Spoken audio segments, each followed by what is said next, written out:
3 steps to destroy negative thoughts and emotions today.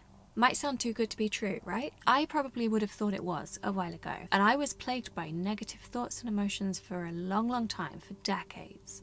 And then something clicked. The change that brought me to where I am now happened in an instant. It was less than an instant. And that's why I know that it can happen for you today. So in this video, I'm going to share 3 steps that will really help you destroy those negative thoughts and emotions right now. The rest is down to you. Whether you listen to this video and think, yeah, okay, I can see how that might work, and then you move on and you don't implement it, then maybe you won't get results. I do think though that something will go in and something will start working within you, but you have to give it your focus, you have to give it your attention, you have to give it your energy. You have to want to stop these negative thoughts and emotions.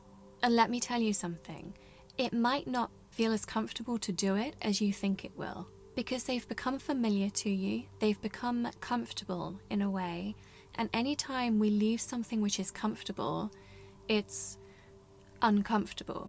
And fear may kick in, because fear kicks in when we're not doing something familiar, when we're outside of our comfort zone. And these negative things become habitual. They become something we're comfortable with, and that's how we go on feeding them. It's entirely a positive feedback situation. You fuel one and it fuels you back. But I'm going to break this down into 3 steps for you so you can implement them quite easily. And the first one is to know that we link thoughts and emotions together so strongly that we don't realize they can actually be separated. They are separate. They aren't linked together as one, we just believe them to be because they appear as one to us because of conditioning. Your brain, your mind is like a library, it's like a filing system. It experiences something, perhaps it feels a feeling, and then any thoughts that come whilst it is feeling that feeling, it files away with that, and those things get linked together. And so the first one is to feel an emotion without the thoughts that come with it. The way we do this is by simply noticing those thoughts as they come, labeling them as thoughts, but really focusing on what we're feeling. So if a thought arises, make sure you label that a thought and focus on what you're actually feeling. What does it feel like? Focus on the physical sensations that you're feeling right now. It will help you ground yourself in this actual moment. And whilst you're focusing on these physical sensations, you're not thinking so much about the thoughts. So really practice this. Practice feeling the emotion. And this can be a big thing. We tend to shy away from feeling emotions. Some of us do anyway. I certainly did. So make sure you really try and feel it. This may not be as easy as it sounds. It does take practice. But let me tell you, once you actually start feeling it, bringing yourself into your body, feeling the physical sensations of it, feeling how it feels on your heart, you will probably realize that it's actually not as bad as you think it is. It's the thoughts you have about it which make it bad. The emotion itself is neither good nor bad. It's the way we perceive it. It's the way we think about it. It's only our thoughts which label something bad, which makes us perceive it as bad. The second step, and these maybe aren't coming in a very logical order, but the second step is to know that these thoughts come from conditionings. They aren't you. They have come from somewhere. They have been fed into this program from however many years of life, however much experience you've got, however many people you've surrounded yourself with, however much you've seen, however much you've experienced. It all gets logged in here and filed away and comes back out again as a program. And that's where these thoughts have come from. We've fed into them at some point. They've come from somewhere. The likelihood is they've come from when we were very, very young. And we don't realize that they aren't us. We don't realize they've come from an external source. We accept them as our own and we move with them, not knowing that actually they're not to do with us. They aren't relevant to us right now.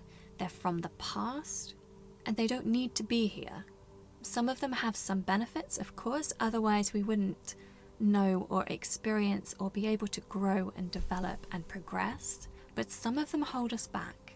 Negative thoughts and emotions, for sure, can hold us back. They can, however, if we have the intuition and the discernment to look at them in the correct way, they can lead us to great, great, great things.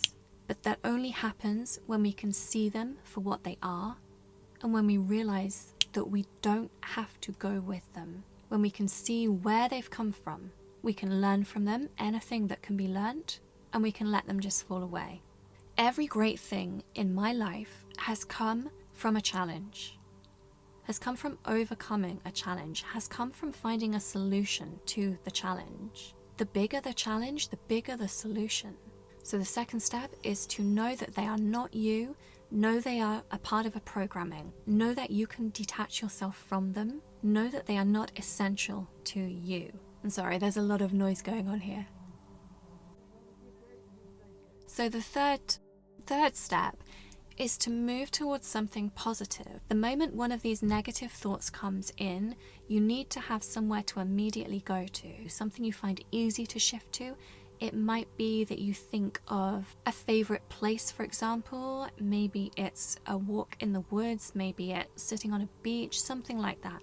Whatever it is that engages you, that you can fully immerse yourself in. And this will be different for everyone. So I don't want to throw too many ideas out there because it could be absolutely anything at all. It might be playing an instrument, it might be playing a sport, painting, whatever it is that you find easy to fully immerse yourself in once you start thinking about it. And then anytime one of these negative thoughts arises, you want to see that as your trigger to send you over to this other place. And then what happens is this negative thought is here, it's come up, but we've gone. We aren't giving it the attention, it will fade away.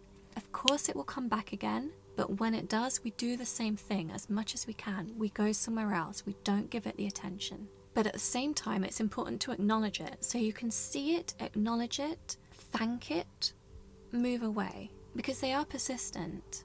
And if you don't acknowledge it, the likelihood is it will keep knocking, it will keep coming back. But then by acknowledging it, it's also very clever because it can then grab onto you and take you with it. So whatever works for you, it will probably be a mixture. Sometimes acknowledge it, go with it. Sometimes you might want to listen to it. Try to listen to it from a distance. Listen to what it's saying, decide whether you want to believe it, decide whether, if you were viewing it from your positive place, if you would see it in the same way. So just to summarize, know that these thoughts are not you. To know that they are conditioning, to know that they have come from somewhere, to know that they're just a program, they're just an accumulation of experiences and reactions and other people's opinions. They're actually nothing to do with you, they're just a collection of things from the past. Thoughts always come from the past. Know also that there is no negative emotion. Emotions are just emotions, they're just energy in motion. It is a thought and our perception of it which makes it negative, which labels it negative. When we actually sit with the emotion and feel the emotion, the thoughts themselves become less prominent, and we can see that it's the thoughts that are negative, making us think that the emotion itself is negative. It's like we view the emotion, we feel the emotion through these thoughts, but the thoughts aren't actually anything to do with the emotion. They're just something we've attached onto it for convenience. But these negative thoughts attached to these emotions we don't need anymore. And the third step is whenever these thoughts arise and you're here and you feel the emotion, move to somewhere else, move to something positive. Have a list of positive things that you enjoy, that you like, that you feel comfortable with. Things where the thought of them really does immerse you, something you can really get immersed and involved with, something that you're passionate about, something which fills you with joy, something which fills you with peace. If you're struggling to find these things, work on it, fake it until you make it. There must be something. Just choose whatever it is that gives you the most excitement. Whatever it is, really, that can draw your attention away from the negative thought. Because the more it knocks and the more you don't answer, the less likely it is to knock again. So I hope you liked this video and that you found some even small bit of use in it. If you did, then please be sure to give it a thumbs up. That really, really helps. Also share it with anyone else who may get some value from it. If you haven't already, then please do consider subscribing because I have videos like this coming to you 4 times a week, and they're all aimed at helping you thrive as you and helping you to find the peace within you that I know is there. Namaste for now, much love to you all. Don't let the negative thoughts get you. They're not you.